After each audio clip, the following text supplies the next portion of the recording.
Baik pejabat-pejabat di daerah masih setengah-setengah percaya Bapak Ibu bahwa ada pemekaran formasi sebesar ini dan diperbolehkan. Jadi banyak dari mereka yang masih takut dengan beban anggaran di APBD-nya, bahwa nanti mungkin harus ditalangi oleh daerah.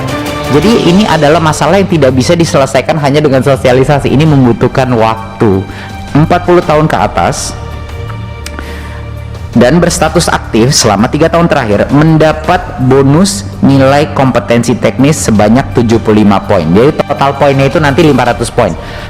Kabar gembira bagi peserta yang sudah memiliki sertifikasi guru, ya.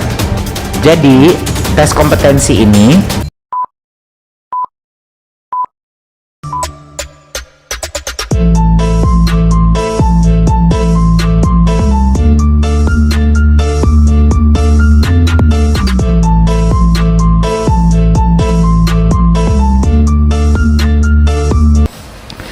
saya masuk agenda pertama hari ini. Agenda pertamanya adalah perkembangan persiapan seleksi guru P3K dan kebijakan afirmasi. Bisa mulai di halaman pertama. Ya, ini adalah lini masa daripada program seleksi tes guru P3K. Nanti ujian seleksinya targetnya adalah Agustus 2021. Akan ada 3 ujian seleksi. Dan ini kan tahun pertama, tentunya tahun kedua akan kita lanjutkan ujian seleksinya. Ada 3, satu di bulan Agustus, satu lagi di bulan Oktober, dan satunya lagi di bulan Desember. Nah, memang di bulan Maret ini targetnya adalah untuk formasi final dari Kemenpan RB dan juga sinkronisasi formasi oleh BKN dan validasi dilakukan oleh Pemda dan Kemendikbud sesuai aturan dan undang-undang negara kita. Formasi itu hanya bisa diajukan oleh daerah, ya. Makanya itu yang kita kejar-kejar selama 2 bulan terakhir ini. Tapi Bapak Ibu, satu poin yang penting adalah dari mana kita bisa mendapatkan sebenarnya komitmen dari Pan RB dan Kemenq dan hampir seluruh kabinet untuk mendapatkan komitmen alokasi sampai dengan 1 juta kapasitas, ya. Jadi ini bukan perekrutan 1 juta guru, mohon saya koreksi. Ini adalah kapasitas, menyediakan kapasitas anggaran sebesar sampai dengan 1 juta guru. Itu gimana kita bisa mendapatkannya? Belum pernah kita bisa mendapatkannya bertahun-tahun itu. Alasannya kenapa kami berhasil memperjuangkan angka itu adalah dengan kondisi adanya tes seleksi. Itu satu-satunya alasan kenapa. Jadi kalau ada pertanyaan kok Kemdikbud bisa mendapatkan sampai padahal sebelumnya formasi kapasitas kita nggak pernah sedikit pun sebesar itu. Alasannya adalah hanya dengan satu kondisi, ada tes minimum kompetensi yang dilakukan. Itulah kondisi kenapa kita bisa berhasil mendapatkan anggaran formasi kapasitas sampai dengan maksimum 1 juta guru.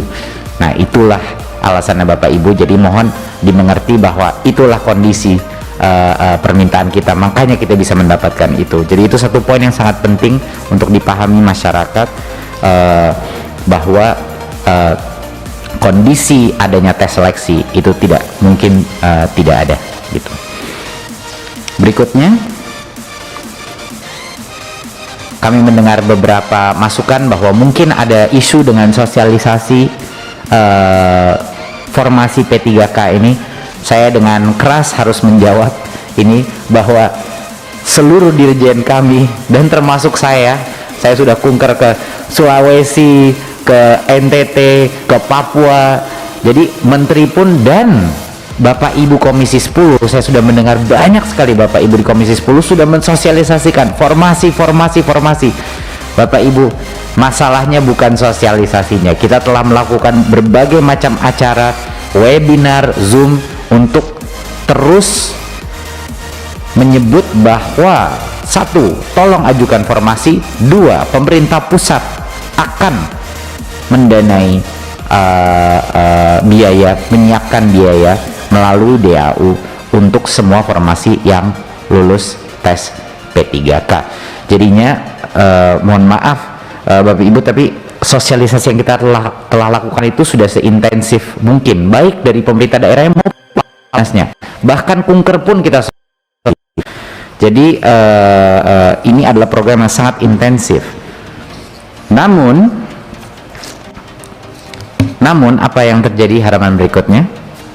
Yang kita lihat adalah ini trennya, hasil daripada sosialisasi kita, bahwa ada daerah-daerah yang mengajukan lebih banyak formasi daripada data yang kita dapatkan ya. Misalnya daerah seperti Bali, Gorontalo, Maluku Utara, Sumsel lumayan tinggi, sampai ada daerah-daerah yang paling bawah yang tidak mengajukan formasi sebanyak yang kita harapkan, yaitu daerah seperti Riau, Papua, Sumatera Barat, dan lain-lain. Jadi ya, totalan formasi pemerintah daerah ini memang menjadi maksimum daripada yang bisa kita angkat menjadi P3K. Tapi jangan lupa Bapak Ibu, ini bukannya formasi ini adalah maksimum ya, berarti mereka masih tentunya harus mengambil tesnya. Nah, sebanyak 196 daerah mengusulkan formasi kurang dari 50% dari total formasi yang menurut Kemdikbud masih dibutuhkan. Nah, 58 daerah tidak mengajukan formasi sama sekali. 29 diantaranya itu ada di Papua dan Papua Barat. Jadi ini adalah isu yang sedang kami tangani sekarang. Tapi kenapa alasannya banyak Pemda ini tidak? Bapak Ibu, ini adalah program pertama kali dalam bertahun-tahun bahwa pemerintah pusat mengajukan dan memberikan jaminan anggaran untuk formasi sebesar ini. Nggak heran juga pemerintah daerah banyak yang belum percaya. Apakah benar? Betul. Jadi yang saya pun berinteraksi waktu saya jalan di Papua, waktu saya jalan-jalan di Sorong, Kabupaten Sorong, sama waktu di NTT, waktu saya mensosialisasikan ini, baik pejabat-pejabat di daerah masih setengah-setengah percaya Bapak Ibu bahwa ada pemekaran formasi sebesar ini dan diperbolehkan. Jadi banyak dari mereka yang masih takut dengan beban anggaran di APBD-nya, bahwa nanti mungkin harus ditalangi oleh daerah.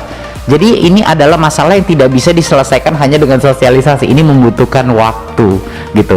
Seperti yang kita lihat, banyak daerah-daerah yang mungkin belum berani mengajukan formasi ini adalah daerah-daerah yang mungkin juga terbatas anggarannya untuk kebutuhannya. Jadinya itu yang sedang kita coba selesaikan. Tapi alasannya bukan karena kurang sosialisasi, alasannya adalah ini butuh waktu proses meyakinkan pemerintah daerah bahwa ini beneran loh benar-benar akan anggarannya disiapkan oleh pemerintah pusat. Jadi yang kaget Bapak Ibu bahwa ada formasi sebesar ini gitu. Mari kita masuk ke halaman berikutnya. Nah, ini suatu hal yang mungkin kita suka lupa ya. Kami pun di Kemdikbud kaget melihat ini. Dari tahun ke tahun, Bapak Ibu bisa melihat tahun 2000 adalah rekor yang sangat besar. Saya nggak tahu seberapa kapan terakhir kali, mungkin saya cek tadi itu, saya cek berapa? 2000? Enggak, kapan terakhir kali sebesar 500? Belum pernah, udah 10 tahun. Kalau bisa nanti saya cek lagi Bapak Ibu, tapi mungkin dalam 10 tahun terakhir ini belum pernah ada formasi sebesar 500.000. Dan ini harus menjadi suatu hal yang bisa kita rayakan bersama Bapak Ibu gitu. Karena desakan Komisi 10, karena perjuangan Kemendikbud, perjuangan Kemenq dan PAN-RB, pertama kalinya kita berhasil melakukan formasi di P3K 513.000. Jadinya walaupun iya mungkin tidak mencapai 1 juta, tapi kalau kita lihat relatif dari tahun-tahun kemarin, ini merupakan pencapaian yang luar biasa dan menurut saya patut kita rayakan gitu loh. Rayakan untuk para guru honorer gitu, bahwa mereka mendapat kesempatan untuk bisa sampai dengan 500.000 formasi yang sudah ada. Nah, satu hal yang sangat penting untuk disosialisasikan di masing-masing daerah, dan mohon dukungan Bapak Ibu di masing-masing dapilnya. Walaupun 513.000 formasi yang sekarang sudah ada, namun semua guru honorer tetap dapat mengikuti seleksi di tahun 2021. Saya ulang lagi ya, berapapun formasi yang didapatkan di tahun 2021, semua guru honorer masih tetap bisa mengikuti tes seleksi ini. Nah, ini poin yang sangat penting. Kenapa? Jadinya guru yang lulus atau lolos seleksi, walaupun misalnya formasinya tidak mencukupi, dia tidak harus mengambil tes di tahun berikutnya. Dia bisa menggunakan hasil tes tersebut. Dia bisa menggunakan hasil tes untuk tahun berikutnya. Jadi pada saat formasinya kebuka, dia akan langsung masuk, ya. Jadi itu suatu hal yang penting.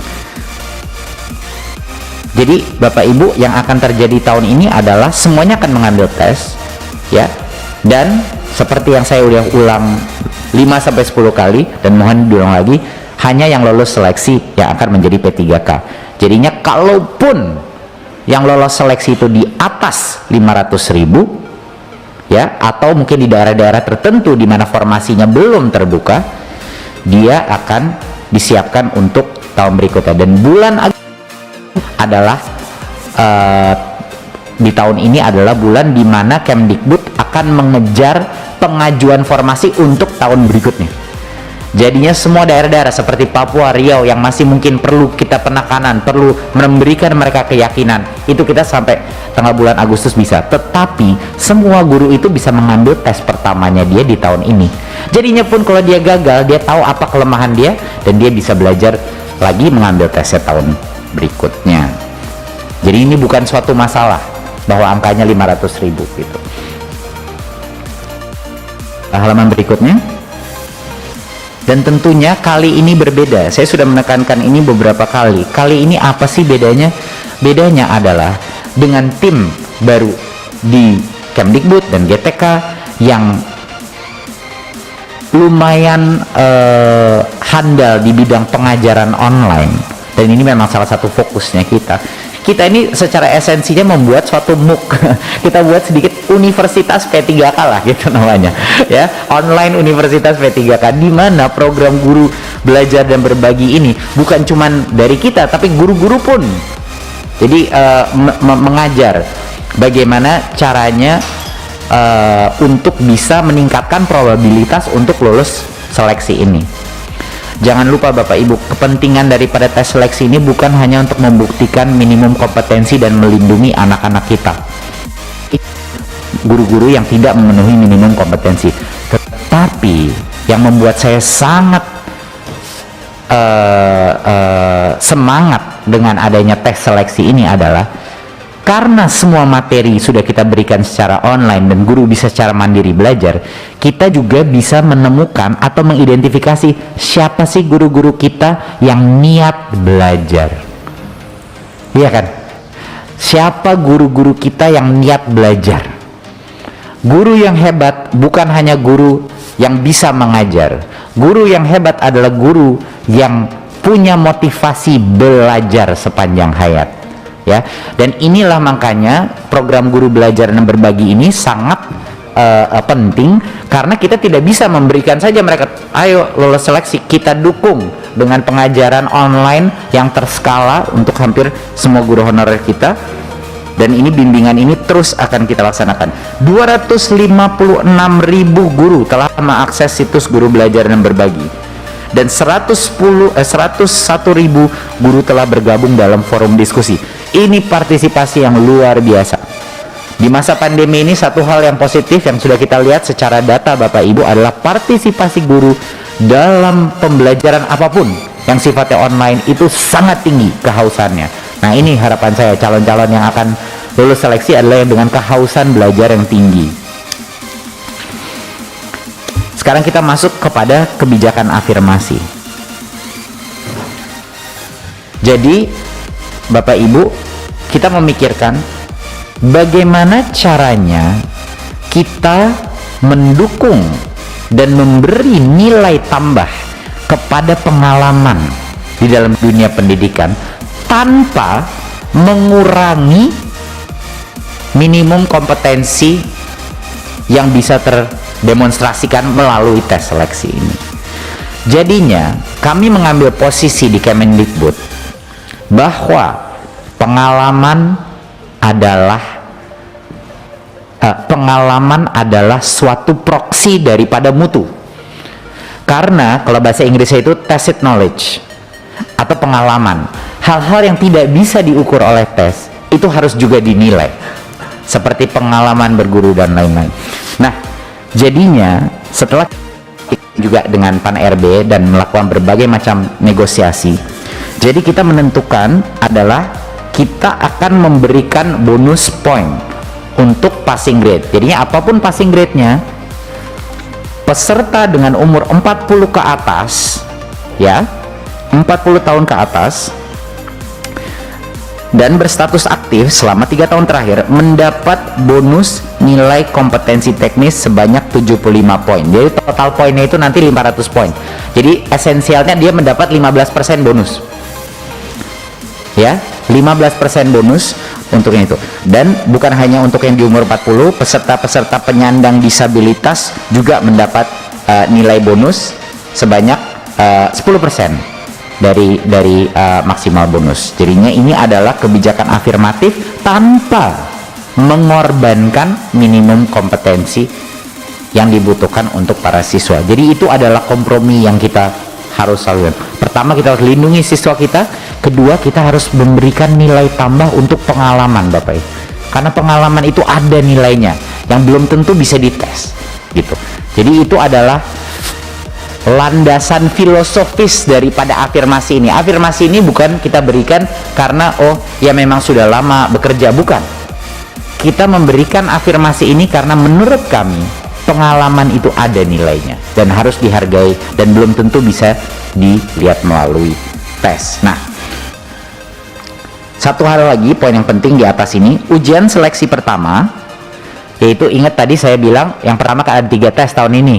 Di bulan Agustus adalah tes yang pertama, ya. Untuk yang pertama itu hanya untuk guru honorer di dalam sekolah negeri masing-masing. Jangan lupa ya, tes seleksi P3K ini adalah untuk memposisikan guru di dalam sekolah negeri. Jadinya kenapa kita membilang guru honorer yang sedang kerja di sekolah negeri duluan? Karena mereka sudah lokasinya di situ. Mereka sudah lokasinya di situ. Jadi mereka diberikan ronde pertama di bulan Agustus, lalu sisanya boleh bergabung di 2 ronde berikutnya.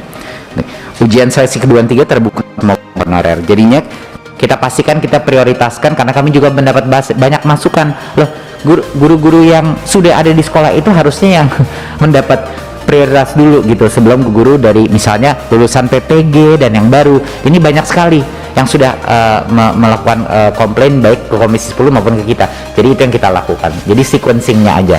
Yang pertama mengambil tes, baru kedua, ketiga dibuka. Nah, kabar gembira bagi peserta yang sudah memiliki sertifikasi guru, ya. Jadi tes kompetensi ini, tes seleksi guru P3K ini ada beberapa komponennya, Bapak Ibu. Ada komponen teknis, ada komponen manajerial, sosiokultural, dan ada komponen wawancara atau esai tertulis yang dikirim. Nah, bagi peserta yang sudah mendapatkan sertifikasi guru, dia mendapatkan nilai penuh dan komponen tes kompetensi teknisnya, ya. Jadinya itu saja yang dia secara otomatis dapat 100% untuk komponen. Tapi dia masih harus harus lulus passing grade untuk manajemen dan wawancara. Jadi Bapak Ibu, ini adalah upaya Kemendikbud untuk menjawab baik permintaan dari Komisi 10, baik juga dari aspek pedagogi dan aspek mutu pendidikan secara filosofis masih matching untuk melindungi kualitas pendidikan guru kita, Bapak Ibu. Jadi ini adalah yang bisa kita tawarkan, dan terima kasih teman-teman di Kemendikbud yang sudah dengan susah payah bernegosiasi dengan berbagai kementerian lainnya, terutama Pan RB untuk bisa mendukung kita untuk melakukan kebijakan afirmasi ini. Jadi itu kira-kira Bapak Ibu mengenai program afirmasi P3K. Dan jadi poin yang pertama tadi saya ulang sedikit. Poin yang pertama adalah kita tidak akan mungkin mendapatkan kapasitas 1 juta guru ini kalau tidak ada minimum tesnya, karena itu adalah kondisi permintaannya.